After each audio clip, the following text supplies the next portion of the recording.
பேசாம அதை மூடிக்கின்னு இருந்திருக்கலாமோ.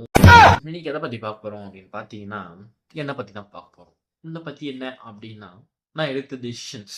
என்ன டெசிஷன்ஸ் அப்படின்னா, பாஸ்ட்ல எடுத்த டெசிஷன்ஸ். அது என்ன வேணா இருக்கலாம். அது ஃப்ரெண்ட்ஷிப்ல இருக்கலாம், லவ்ல இருக்கலாம், எஜுகேஷன்ல இருக்கலாம். அன்னைக்கு நான் எங்க வெளியே போலான்னு முடிவு பண்ணதுல இருக்கலாம், இல்லை என்ன சாப்பிடலான்னு முடிவு பண்ணதுல இருக்கலாம், என்ன வேணா இருக்கலாம்.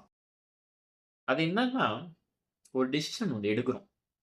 எடுத்ததுக்கு அப்புறம் அது அப்பயோ இல்லை கொஞ்ச நாளுக்கு அப்புறமோ நம்ம பட்டக்ஸ்லேயே ஒன்று திருப்பி அடிக்கும்போது ஒரு வெறுப்பு ஒன்று, பேசாமல் அதை மூடிக்கின்னு இருந்திருக்கலாமோ அப்படின்னு ஒன்று தோணுது. இப்பயும் அது தோணுது. எப்போ பார்த்தாலும் அது தோணுது. பேசாமல் அன்றைக்கி நம்ம இது பண்ணாமல் இருந்தோம்னா இன்றைக்கி இது இப்படி இருந்திருக்க மாட்டோம்ல. பேசாமல் அன்றைக்கி நம்ம இதை அப்படி பண்ணியிருந்தோன்னா இப்படி இருந்திருக்க மாட்டோம்ல அப்படின்னு ஒன்று தோணுது. ஆனால் அப்போ அந்த டிசிஷன்ஸை நான் தானே எடுத்தேன். அது ஏன் எடுத்தேன்றது வந்து ஒவ்வொரு நாளும் வந்து வெறுப்பில் இருக்குது.